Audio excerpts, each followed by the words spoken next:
Hello and welcome to WHIR TV. I'm Anastasia Tabanos.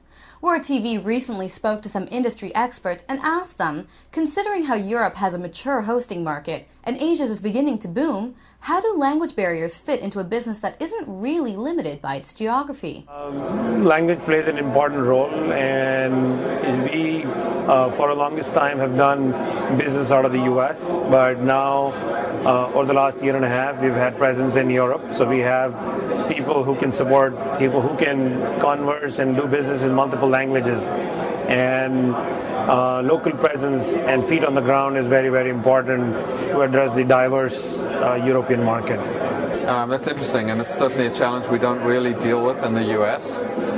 Most of the web hosters' websites that I've visited that are based in Germany or most places in Europe will have an English kind of flag on their website, so you can actually get their website in English or whatever their local language is. So that's the first thing that they need to do. But then beyond that, localization is a very tricky issue to deal with. And so I think in general people would prefer to buy from a local provider, because even if you can deliver your website in English, if I'm in the US, for example, and I purchase services in Germany and I need to pick up the phone and make a support call, am I going to get somebody who speaks English or somebody who speaks German?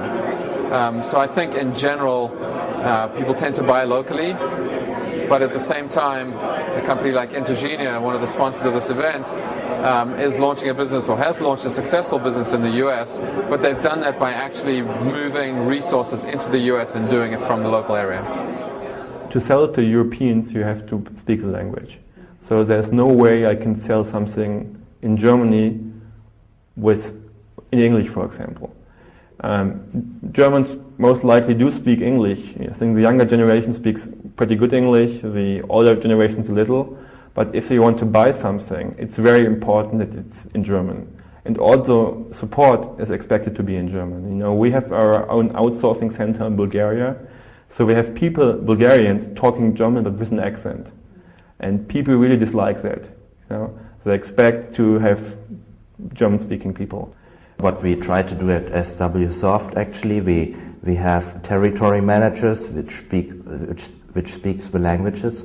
Like we have a territory manager, for example, in Poland who speaks Polish or Hungarian.